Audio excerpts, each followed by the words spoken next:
अस्सलाम वालेकुम। उम्मीद है आप लोग सब खैरियत से होंगे। तो हम आ जाते हैं अपने टॉपिक पे। सिंध बोर्ड के अंदर कंप्यूटर साइंस की न्यू बुक आई है फर्स्ट ईयर वालों की। उसके अंदर इन्होंने C++ भी ऐड कर दिया है। तो हम इस पर ही वीडियो बनाएंगे। अब जितनी वीडियोस आएंगी न्यू बुक से ही रिलेट होंगी, सारी न्यू बुक के ही सारे चैप्टर्स होंगे, उसी को फॉलो करते हुए मैं वीडियो क्रिएट करूँगी। तो अब हम स्टार्ट करते हैं अपना चैप्टर नंबर 1। तो चैप्टर नंबर 1 आपका है overview of computer system and memory.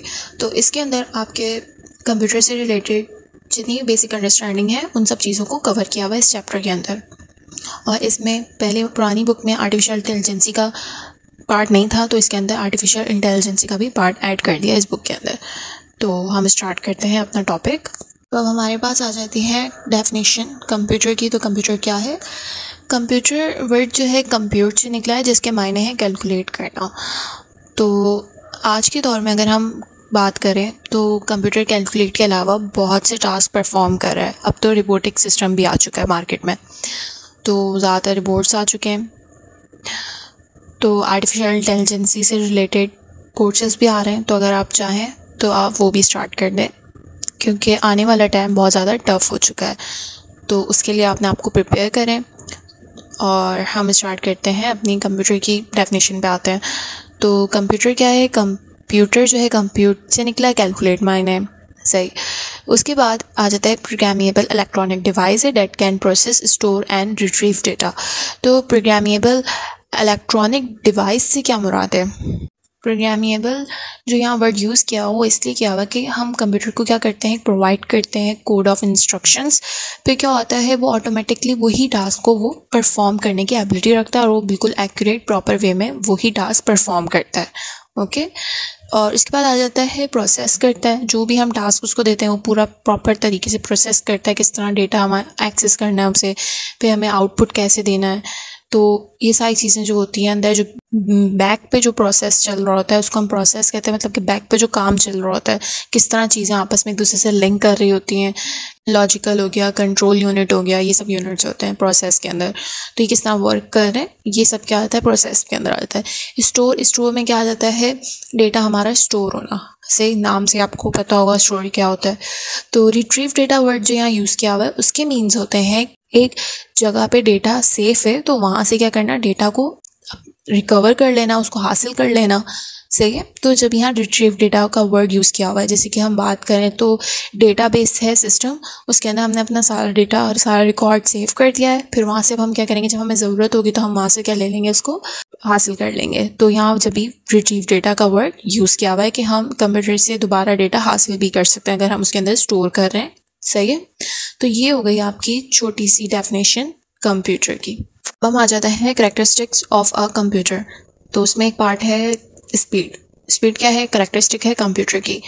अब स्पीड वर्ड क्यों लिया हुआ है? स्पीड इसलिए लिया हुआ है क्योंकि कंप्यूटर क्या करता है, वर्क बहुत फास्ट काम करता है और उसके बाद एक्यूरेटली, बिल्कुल एक्यूरेटली परफॉर्म करता है ह्यूमन से अगर हम कंपेयर करें तो। इसके बाद एबिलिटी होती है कॉम्प्लेक्स टास्क जो होते हैं उसको परफॉर्म करने की भी, जो कि अगर हम कंपेयर करें ह्यूमन तो ह्यूमन नहीं कर पाते। कहीं ना कहीं कोई ना कोई एरर या कोई ना कोई प्रॉब्लम फेस करनी पड़ती है, पर कंप्यूटर ऐसा नहीं है। वो जो भी उसका जितनी भी एबिलिटी है, अगर हम उसको बोलें कि आपको काम करना है तो वो काम वो करेगा, ऐसा नहीं है मना कर देगा, सही। तो वो कॉम्प्लेक्स टास्क करने की उसके पास एबिलिटी होती है करने की। इसके बाद आ जाता है उसको मेजर किस तरह करते हैं कंप्यूटर की। अगर हम स्पीड की बात करें तो हम क्या किससे मेजर करते हैं, गीगाहर्ट्ज़ और मेगाहर्ट्ज़ से। इसके बाद आ जाता है कि इंस्ट्रक्शंस, कितनी इंस्ट्रक्शंस मतलब कि कितनी लाइन ऑफ कोड्स वो चला सकता है, टास्क परफॉर्म कर सकता है पर सेकंड के अंदर। तो मिलियन टास्क वो परफॉर्म कर सकता है। फिर आ जाता है हमारे पास कि ऑपरेटर्स कितने सेकंड्स में चलता है, तो माइक्रो और नैनो सेकंड्स में ऑपरेशन क्या होते हैं, परफॉर्म होते हैं। तो ये हो गई, स्पीड को हमने डिफाइन कर दिया थोड़ा सा कि क्यों कैरेक्टरिस्टिक है कंप्यूटर की। अच्छा, अब यहाँ आपके पास दूसरी कैरेक्टरिस्टिक क्या ली हुई है, वर्सेटाइल। तो वर्सेटाइल क्यों लिया हुआ है? तो वर्सेटाइल का मतलब होता है कि आपके पास इतनी एबिलिटी हो कि आप अपने आप को चेंज कर सकें ईजिली, किसी भी इन्वायरमेंट के हिसाब से अपने आप को सेट कर सकें। अगर हम अपनी खुद की बात करें, अपने आप से रिलेट करें, और डिफरेंट पर्पस के लिए हाँ काम कर सकते हो। हमारे पास इतनी एबिलिटी हो कि हम मल्टीटास्किंग परफॉर्म कर सकें। तो जाहिर सी बात है हर इंसान में ऐसी खसूसियात नहीं होती, पर कंप्यूटर में ऐसी खसूसियात होती हैं कि वो मल्टीपल टास्क को परफॉर्म करने की एबिलिटी रखता है। तो इस वजह से यहाँ क्या है, वर्सेटाइल वर्ड यूज़ किया हुआ है। उसके अंदर अब आ जाता है, जैसे कि एग्जांपल हम बात कर सकते हैं, साइंटिफिक रिसर्च के लिए भी हम यूज़ कर सकते हैं, डेटा को एनालाइज करने के लिए भी हम यूज़ कर सकते हैं, या हम कोई ना कोई कंटेंट बनाना है तो उसके लिए भी हम यूज़ कर सकते हैं। प्रेजेंटेशन अगर हमें बनानी है तो हम उसके लिए भी यूज़ कर सकते हैं। तो म्यूज़िक अगर हमें सुनना है तो हम उसके लिए भी यूज़ कर सकते हैं कंप्यूटर। तो ये सारे टास्क क्या होते हैं, ये सब परफॉर्म करने की वो एबिलिटी रखता है, मल्टीटास्किंग। तो इस वजह से यहाँ वर्ड यूज़ किया हुआ है वर्सेटाइल। तो इस तरह भी एक आपके क्वेश्चन आ सकता है कि वर्सेटाइल क्यों कहा जाता है कंप्यूटर को, तो उसमें हम ये सब रीजंस बता सकते हैं कि इस वजह से हम इसको वर्सेटाइल कहते हैं। अब यहाँ जो तीसरी कैरेक्टरिस्टिक है वो क्या है, डेलिजेंस। तो डेलिजेंस क्या होता है आपके, मतलब कि डेलिजेंस का मीन्स क्या होता है? डेलिजेंस क्या, एक सलाहियत रखना लर्न करने की, सही।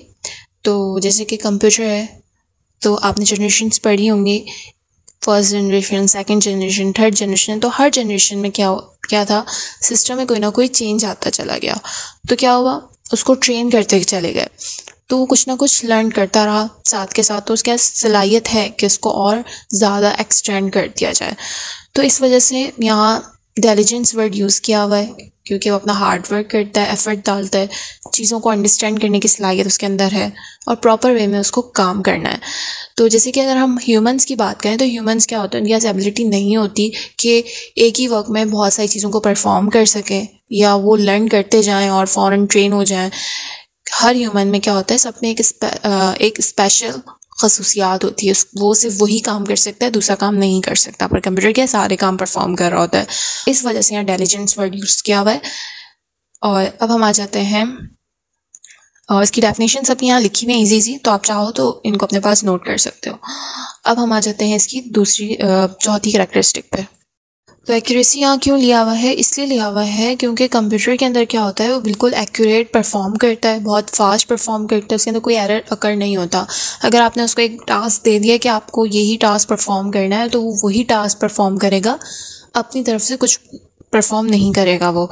तो कंप्यूटर में क्या होता है, एक्यूरेसी जब यहाँ वर्ड यूज़ किया हुआ है, अगर उसके अंदर एरर आता भी है तो वो हमारी ख़ुद की लापरवाही की वजह से आ सकता है। हमने कोई गलत लॉजिक इम्प्लीमेंट की होगी जिसकी वजह से एरर आ रहा है, या सिंटैक्स एरर भी होता है। अभी हम जब प्रोग्रामिंग पढ़ेंगे तो इसमें आपको डिफरेंट एरर्स भी टाइप्स मिलेंगी, तो हम उसमें कवर कर लेंगे एरर्स की टाइप क्या क्या होती हैं। तो कुछ इश्यूज़ होते हैं जिसकी वजह से वो एरर क्रिएट होता है, हार्डवेयर फेलियर की वजह से भी आ सकता है। तो ये सारे रीजंस होते हैं। वरना कंप्यूटर को अगर आपने जो चीज़ बोल दी कि आपको ये परफॉर्म करना है तो वो वही परफॉर्म करेगा, एक्स्ट्रा कोई चीज़ परफॉर्म नहीं करेगा। तो यहाँ जब वर्ड यूज़ किया हुआ है एक्यूरेसी। अब रिलायबिलिटी क्या है, कंप्यूटर क्या है, रिलायबल है और एक तरीके से लॉयल है और प्रॉपर वही चीज़ आपको रिजल्ट देगा।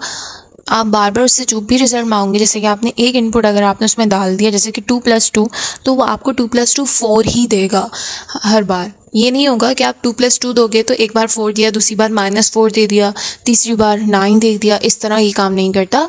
जो आपने इनपुट डाला है उसका वही एक्यूरेट रिजल्ट देगा और हर बार वही रिजल्ट देगा, उसको चेंज नहीं करेगा। तो इसी वजह से क्या है, यहाँ रिलायबिलिटी वर्ड भी यूज़ किया हुआ है कंप्यूटर की कैरेक्टरिस्टिक के अंदर।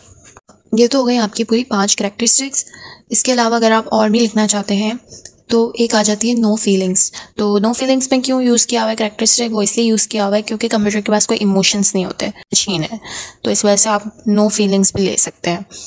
और दूसरी हम ले सकते हैं नो इंटेलिजेंट क्वेश्चन। वो इसलिए हम ले सकते हैं क्योंकि कंप्यूटर कोई मैजिकल डिवाइस नहीं है, मतलब कि वो खुद ब खुद ही परफॉर्म नहीं करती। उसके बैक एंड पे कोई ना कोई लॉजिक लगी हुई होती है, जैसे कि 0 और 1 अंडरस्टैंड कर सकता है कंप्यूटर। उसके बाद हाई लेवल लैंग्वेजेस आ जाती हैं, असेंबल लैंग्वेज भी आती है, क्या होती है आपस में कम्युनिकेट करती हैं।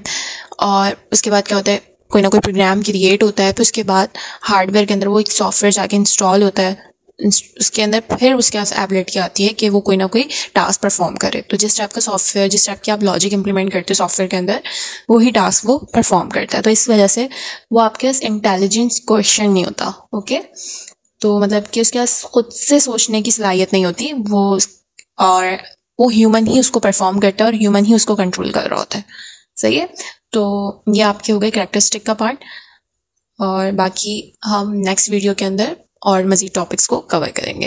अगर आपको मेरी वीडियो अच्छी लगती है तो प्लीज़ आप लाइक और सब्सक्राइब कर दीजिएगा। Thank you. अल्लाह हाफ़िज़।